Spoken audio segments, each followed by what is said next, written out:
Welcome to the Motoring Podcast, your weekly discussion of motoring news. This is episode 624 on Tuesday, the 25th of March, 2025. Hello, I'm Alan. Hello, I'm Andrew. And this week you'll learn how the UK government is getting tough. In new car news, you could be forgiven for thinking one design chief really likes tennis. And in points of interest, you can join us on a trip down memory lane.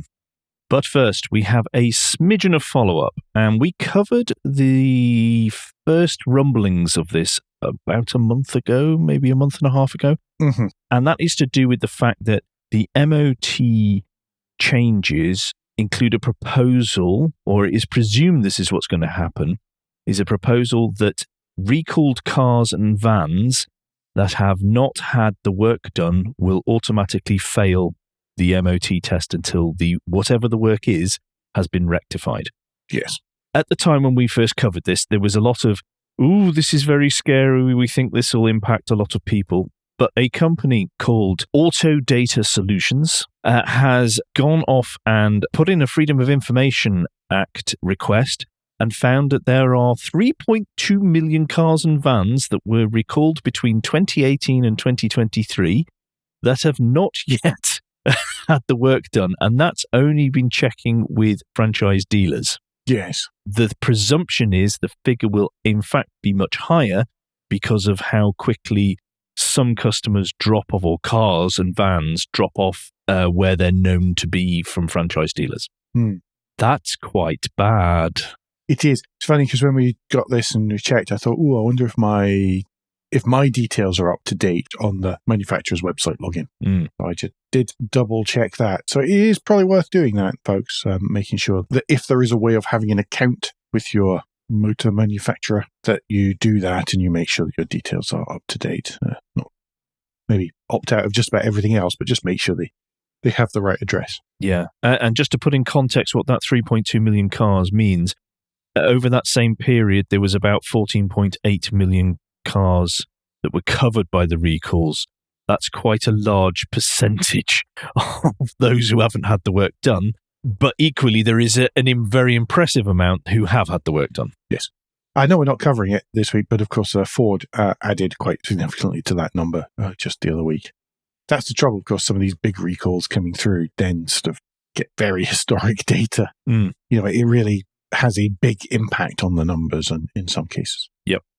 Anyway, do you want to take us into new news and let's learn about how the government is getting tough on certain things to do with roads and tough on the causes of certain things happening to roads? Yes, well, when the going gets tough, the tough introduce more administration to back it up. English councils are going to have to prove that funding they have been allocated to repair potholes has been used for repairing potholes. From the 30th of June, each authority must publish a report detailing how many potholes it has repaired. Now, for me, the idea of this is good and is admirable, I think. Yes. The challenge here is going to be what the definition of repaired is.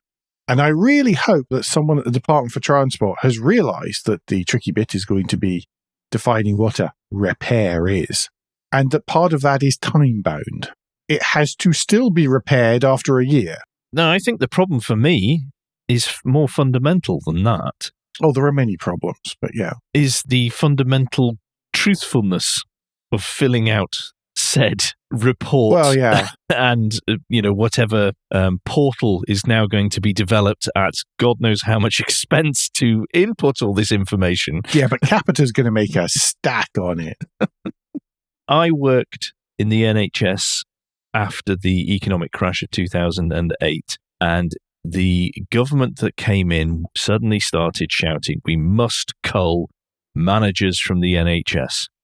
And it was remarkable how many people suddenly got 2 job titles. And it's remarkable how many actual management positions then went from the NHS trust I was working in. That's all I'm saying. Yes, the positions went, yes. The potholes are a big problem. I don't want to sit here and go, something needs to be done, but I don't know. First of all, you've got to define what a pothole is, and secondly, you've got to define how long the repair is going to last to be deemed a repair. Yeah. Because otherwise, it's just going to be gamed. quite spectacularly. But fingers crossed it makes a bit of a difference. Well, the thing for me is they're trying to do something. I will give them credit for that. They are trying to do something. They are clearly aware of how bad the situation is out there, or how much it makes people cross, at least. Yes. Whether that equates to understanding it's bad is a different matter. As an idea, it has pulled well with the focus groups. Yes. Shall we move on? Yes, I'm going to continue in the theme of the government being tough on things. And now they are going to, and this was announced in the autumn statement, but it wasn't really that much detail, but the government is now going to end the, and I'm quoting here from the Autocar article that's linked in the show notes, which is quoting from the government to say it's going to remove contrived car ownership schemes. Now, this is actually called an Employee Car Ownership Scheme, or ECOS. What happens is that staff of car makers or car dealers can buy a brand new car at quite a chunky discount, and monthly repayment bills are very low because there is little or no interest charge. There are strict terms and conditions. You can do no more than 6,000 miles. You've only got it for 6 months, and then you must go and buy another new one. That's typically what happens in such a scheme. This is the car industry selling cars to its own employees and getting them into the nearly new quite quickly, nearly new market. Yes, it's tough on nearly new cars, tough on the causes of nearly new car. Yes. Well, why is the government doing this? It's because it reckons it's losing out massively in some tax, because it's effectively a benefit in kind type arrangement, even though it's technically not. So they're closing what they feel is a loophole, and they reckon they're going to bring back a load of money. The car industry, funnily enough, has gone, please don't do that, and they are quite worried. The SMMT has stated that there's around 150,000 cars getting to the nearly new market each year through this, which will probably be closed off. Yes, that is quite a lot of cars. If we're at 1.9, 1.8 million new cars, that is an unhelpful amount to suddenly be removed from the new car market when it's already struggling. Yes, yeah, it is. I remember a few years ago talking to, when I was doing some work for one of the manufacturers, and someone was saying that they went from being a regular employee to being a manager. And the difference, because there's a part in this Autocar article which says that someone's saying that they have strict limits on what they can order, that they have to pay excess mileage charges, and that they're not allowed to be any scratches, any swirl marks, anything like that on them at all. But I remember this person I was working with, and he said, yeah, the difference was when he was a normal employee, then basically the vehicle had to be returned absolutely immaculate, almost ready for the showroom, give or take some tyre dressing. Okay. And then he became a manager, and all of a sudden, all you had to do was throw the keys out of the factory window, and someone would come along, pick them up, and go and pick up the slightly trashed, twisted cube of vehicle that was left after 6 months, and that was okay.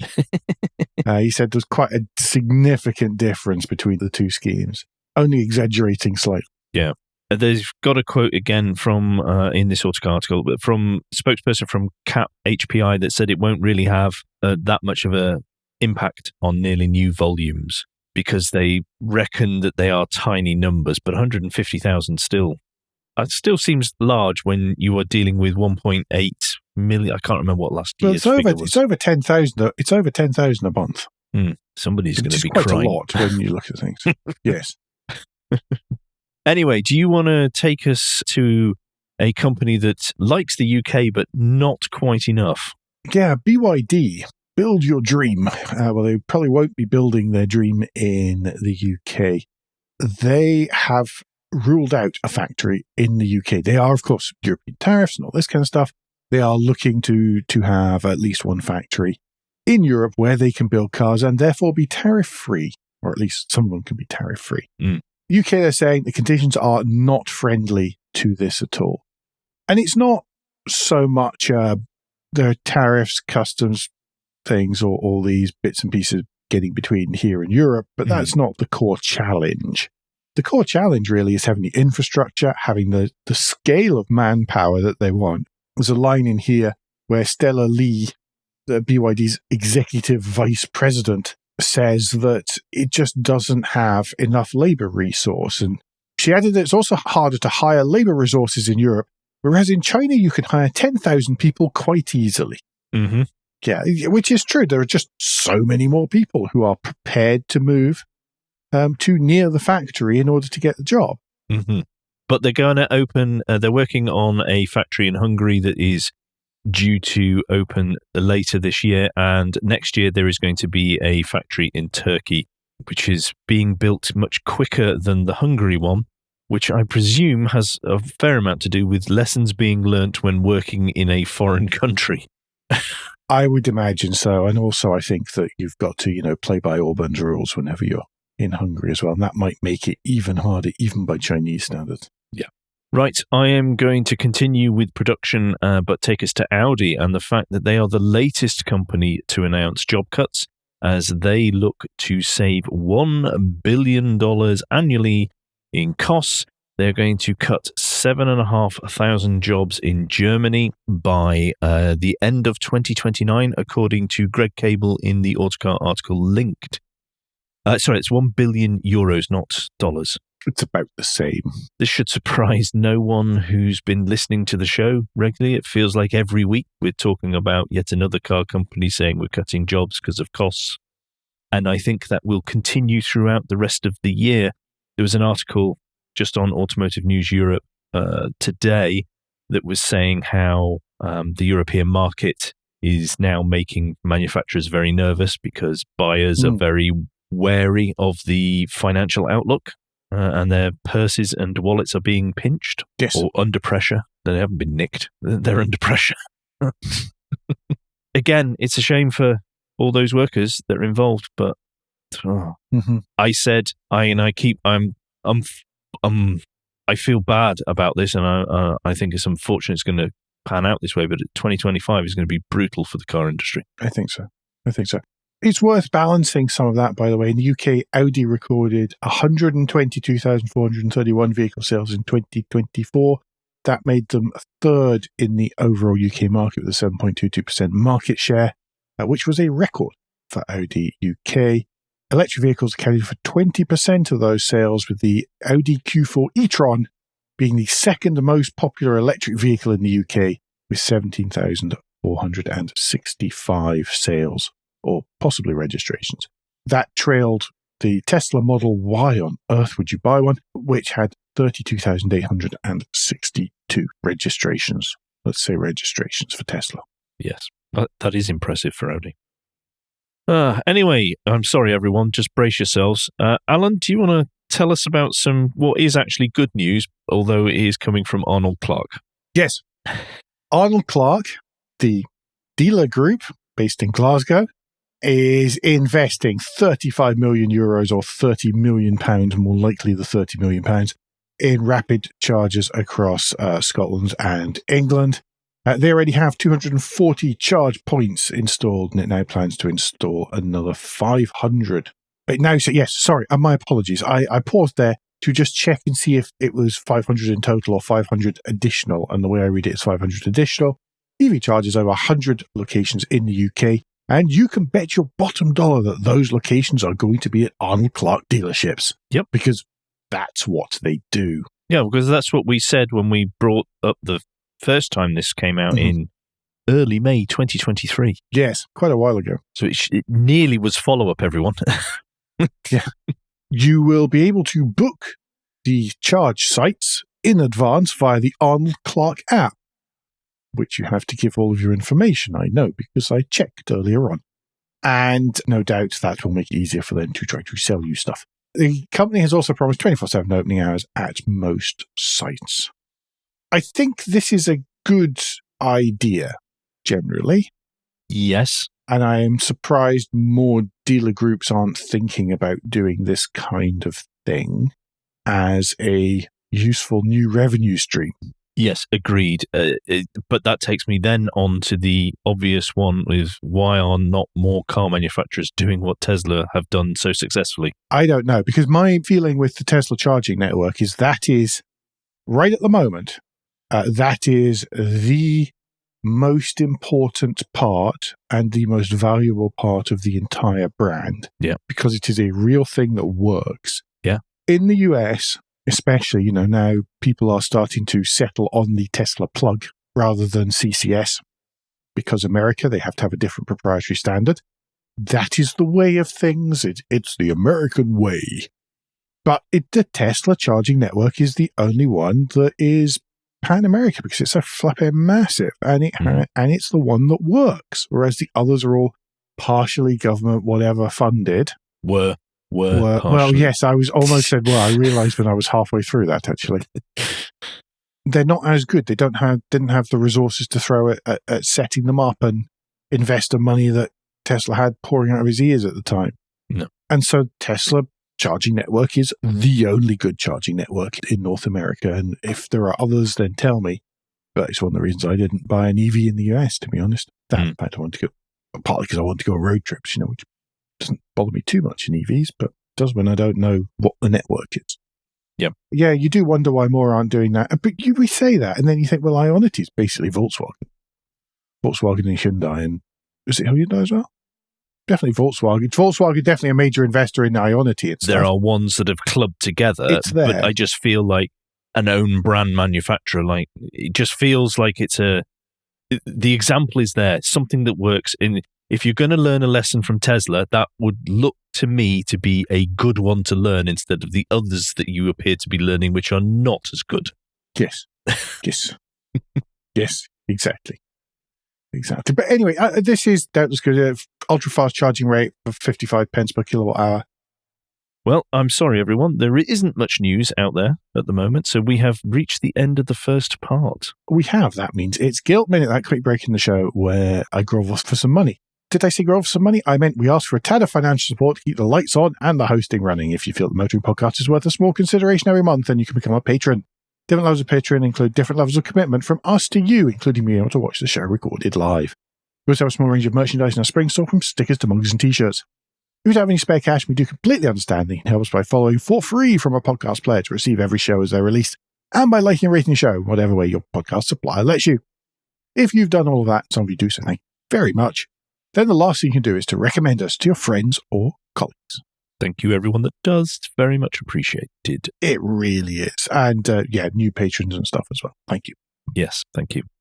Right, straight into new car news. And I am going to start with something a tad more ridiculous. That is the Renault 5 Turbo 3E, which is going to be coming to us in 2027. It's going to have 533 brake horsepower, is loosely based on the new Renault 5 electric car, so it looks like that. It looks fabulous, to be fair. It's going to be organ-changingly quick, by the sounds of things, and it might have a price tag to match it, although we aren't sure yet. And there is a bit of supposition from the bottom of the Autocar article here. This is not going to be just walk into the dealership and buy one type job. It took me ages to realize why Turbo 3E, and then I realized that, of course, the last one was the Turbo 2, so this one had to be the Turbo 3, and then somehow someone had to make it tell that it was electric, so it's a Turbo 3E. Mm-hmm. But sorry, you probably all got that really, really quickly. No, I didn't. I was being quite gormless. But 0 to 62, less than 3.5 seconds. 0 to 120 in under 9 seconds. God. Track only, top speed of 168 miles an hour. Yeah, range is claimed it's going to be around about, and this is a maximum of 250 miles, but it will last about 15 to 20 minutes if it's on the track. But it will charge up quite quickly, 15% to 80% in 15 minutes if you can get a 350 kilowatt charger that has all the perfect conditions it requires in which to provide that amount of juice. I think it's really awesome. And I think, by the way, that's perfectly reasonable setup for track day cars. Yeah, if you want a toy, range if you want a toy, that is going to be long enough, isn't it? I would think. I think it looks brilliant. I love the look of the new Renault 5, and they've continued it here, where obviously it is heavily, heavily inspired and influenced by the original ICE version, but I think it's not overblown when it comes to that. I really like this. It's not overblown. It is a total and utter caricature of a car. It's fantastic. No, but I mean as in overblown in aping what it was inspired by. The fact that this is a hyper hatch, even Autocar call this a hyper hatch, and it is ridiculous and nuts and mad. That is true. I think hyper hatch is a great term for this, actually. Yeah, but I can't remember which outlet started calling some of these things hyper hatches. It was Civic Type R and stuff or whatever. I don't know. Anyway, for this, it's a perfect description. But there are also versions of the new Renault 5 which are a little bit more affordable and attainable. Yes, I was going to ask if it was attainable. Yeah. Yes. Renault have unveiled its first special edition, and the first special edition is, small drum roll please, the Roland-Garros. Yeah, you've all done the same as me, which is like, that should be a Peugeot. But it seems it isn't. It seems Renault have the sponsorship of the French Open Tennis Championship these days, and it's not Peugeot. Nor, and I'm more disappointed by this, is it available in green with white leather and red centered seats. It is available in a number of different colors. You can have Arctic White, Midnight Blue, or Diamond Black, plus the exclusive matte shade of Shadow Grey. Don't those sound wonderfully distinctive on the road and differentiate you from others? Even Motoring Research in the article could say none of which seem particularly reminiscent of tennis. There's not even little tennis rackets in the seat fabric and stuff. Quite disappointing. The drive mode selector is inspired by a tennis racket handle. It's not even tennis ball shaped. You would think that that's the bit that you would make a little humorous tennis ball on the end. Do they not remember the, oh goodness, what was it? It was the 806 Eden Park. Was it Eden Park? With the rugby ball shaped headrests. The leather rugby ball shaped headrests. That's what you should be doing with special editions linked to French sporting events. That or pandas on hubcaps. Or pandas on, yeah. There's so many. Footballs and pop-ups and pandas, yeah. Yes, the gear lever is inspired by the grip of a tennis racket and the clay-coloured wireless smartphone charger in the centre console. Oh, come on! Now, I don't mind that because it adds a bit of colour to that. I quite like it because it does add a bit of colour to the completely, you're right, to the completely monochrome interior. One other thing we did spot, by the way, is that this Motoring Research article points out that one of the things that marks this from the other models is the Cross of St. Andrew at the base of the front door, which incorporates the Roland-Garros logo. And I would like to pretend to be Italian for a moment and just point out that you can't have that because it's not made in Scotland. Should we all remember where the head of the Renault brand design, which company he moved from? Oh, yes. Wait a minute. He even took that with him as well. Yes. Well, I like this because it's the car's going to start from 29,995. It's giving a range of up to 252 miles with a 150 horsepower electric motor and a 52 kilowatt hour battery pack. And it looks cool and distinctive. It is, despite my making fun of the rather dull colour choice, it's a really nice looking thing. It is. Right, I'm going to move us on to Toyota to round out new car news. And they have dramatically updated and given a midlife refresh to the BZ4X. Unfortunately, not the name, but anyway. I was going to say they haven't changed the name, though. This is for Toyota at the moment, the flagship EV in the lineup. And they have brought the external looks in line with the rest of the range that was revealed not long ago. So it doesn't look quite as gawky, I would suggest, up front. It's a bit more resolved. It's a bit more Prius-y, I think, is what you're trying to say. Yes. Tech-wise, they are actually installing a smaller battery pack. However, that is much more efficient and will give more maximum range. It's going to move from 318 to 356 miles. That is very good. That's only for the two-wheel drive version. Yeah. This has also enabled them to double the towing capacity up to 1.5 tons, which again is good.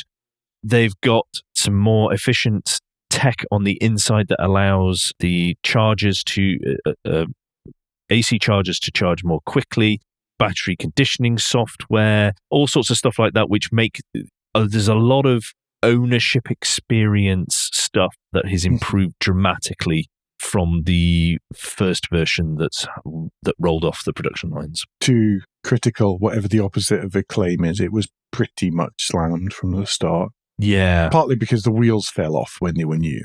They didn't get off to a good start. I mean, I'm sure we said we asked whether it was cursed because they did repeatedly have issues.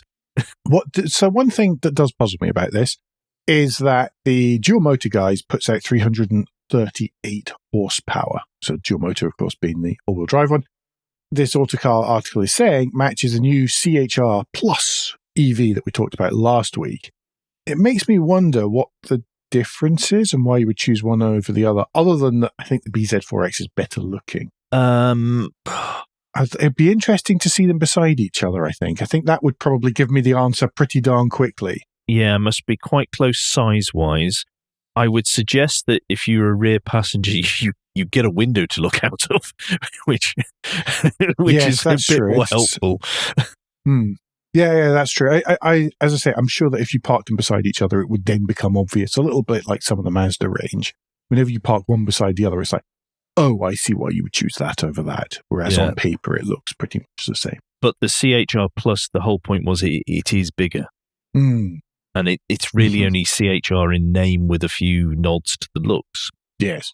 I don't know whether this is a case of we need to refresh it because we need this to go through the full life cycle, even though we've got a product we think exceeds the original spec. That's a possibility as well, because of course it's also the Subaru Solterra. Yeah. I haven't had a chance to ask Subaru if they're going to be incorporating that tech changes as well, and if that will be bringing across. Yeah, I'm sure they will, because it makes sense to have them on the one. Yeah. Anyway, that was it for new car news this week. Yep. Points of interest. It's a lunchtime watch, and it is 25 minutes of cars that made the 90s, courtesy of Influx. They make a point in the top by saying it featuring Jason Plato, which is great and all. You are assuring me that it doesn't exclusively feature Jason Plato and that Jason Plato just happens to feature, despite the fact he is front and center on the thumbnail image. Yeah, he is a major part of it.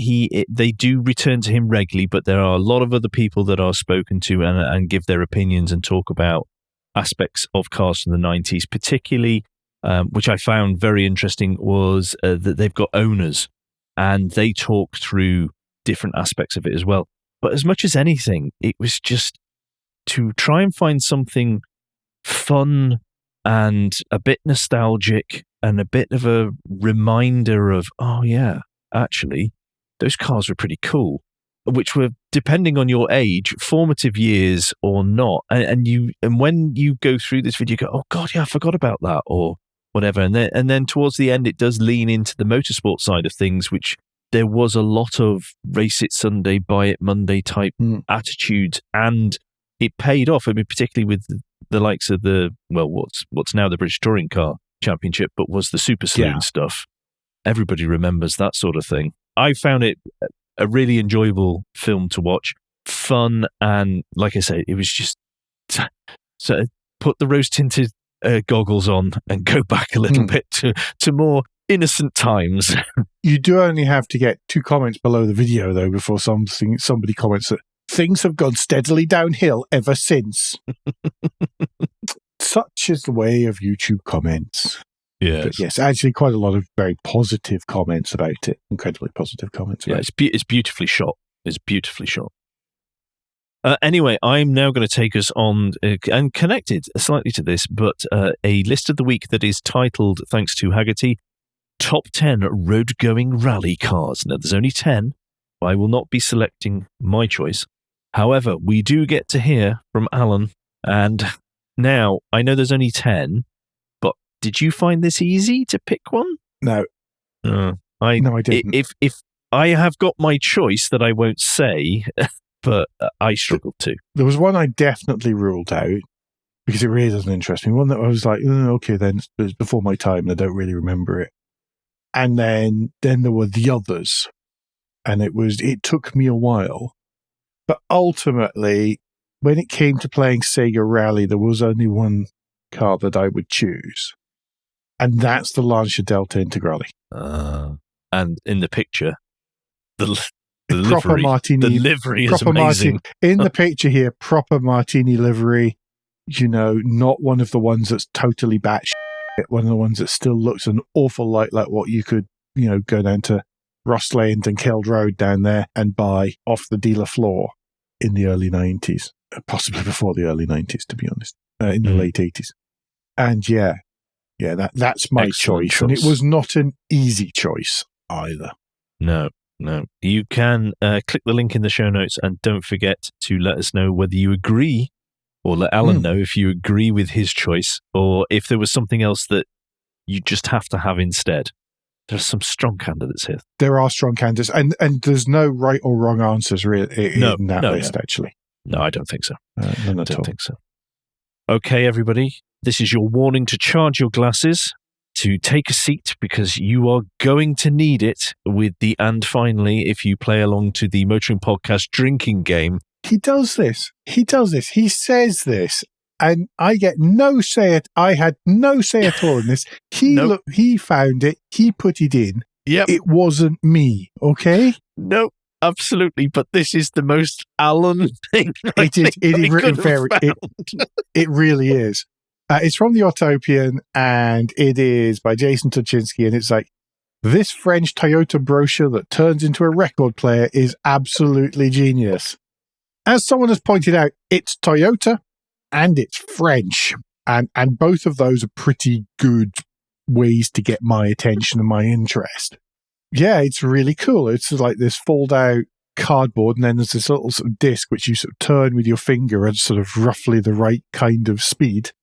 You hear a very French, the equivalent of a sort of plummy Frenchman, if such a thing exists, and their voice discuss the new Toyota. I think is it Carina? And Looks Celica. Like it. Yeah. I've now forgotten. That's terrible. Yeah, Carina and Celica, and describing the range, really. With the part of the cardboard acts as a speaker, part of it has a little needle stuck to it so that it can then be transmitted through the cardboard. And other than that, it's like a little manual record. What an amazing bit of... I mean, I know I've just mocked you for our purposes, but... I think this is an amazing bit of marketing. It's absolutely stunning genius. because it's hand driven, but it still works, and you can clearly hear, because you've checked out the Instagram video that shows it being worked. You can hear properly, and you sort of go, "My word, that is amazing!" Because you will never forget if you saw that in action, or you had one. You would never forget that. You would never forget about the cars. And everyone would be talking about it type thing is one of those. A brilliant, absolute brilliant work. It's absolutely genius. It's so good. I really recommend following the link from the Autopian article to the Instagram video demonstrating it. It's so cool. Yeah, absolutely. I love this. I mean, it's fantastic because of what it is, and it continues to make me chuckle from that side of things alone. But wonderful. I mean, well done, Autopian. Well done, Jason, for this. This is a brilliant bit of finding and work here. Well done. Yes. Yeah. I think there might be a very old Tech Moan video about this kind of thing, but I can't remember how far back that one goes. Brilliant. I think that's us this week, isn't it? It is. Like we said, everybody, we're really sorry. There just isn't much news out there at the moment. This is chirpier than it has been. To be honest, it didn't feel too wrist-slitty this week. We worked hard to find stuff that wasn't completely depressing, but there just isn't much out there. Yeah, it's just the state of the... I was going to say the state of the nation, but the state of the industry right at the moment. And it's the just after Geneva lull Even though that show doesn't exist anymore, all of the timings still do. Just because that's the way it's been for years and years and years, and that's the rhythm by which the manufacturers work. And it's coming up to Easter, isn't it, as well? Just after Geneva Law, that's the end thing. That then means May. You see, nothing happens in May. Not from the French companies, anyway. Just how it is. Anyway, folks, don't forget to now next week, you can give us any feedback. Share your thoughts of the show at motoringpodcast.com on Blue Sky, at Motoring Podcast on Instagram and Facebook, and on the contact page of motoringpodcast.com, the hub of all our activities. Remember, you can support us financially via Patreon, and please leave a review and rating on Apple Podcasts, YouTube, or however your podcast app lets you do such a thing. Andrew, what's the best way to get in touch with you? Best way to get in touch with me is if you search for Crack Windscreen on Blue Sky, you should find me there, or you can find me under my actual name on LinkedIn. And Alan, if people would like to get in touch with you, what is the best way for them to personally do that? Maybe recounting exactly how many beers they had to have whilst going through the and finally. Yeah, that would work. Yeah, Blue Sky is the best way to get in touch with me, where I'm at ajpbradley.bluesky.social. And my name is spelled Bradley. I need to work out how to work that in together. It's a new one, and I'm not really sure about it. We'll be back very soon. Until then, I've been Alan Bradley. I've been Andrew Clues. And safe motoring.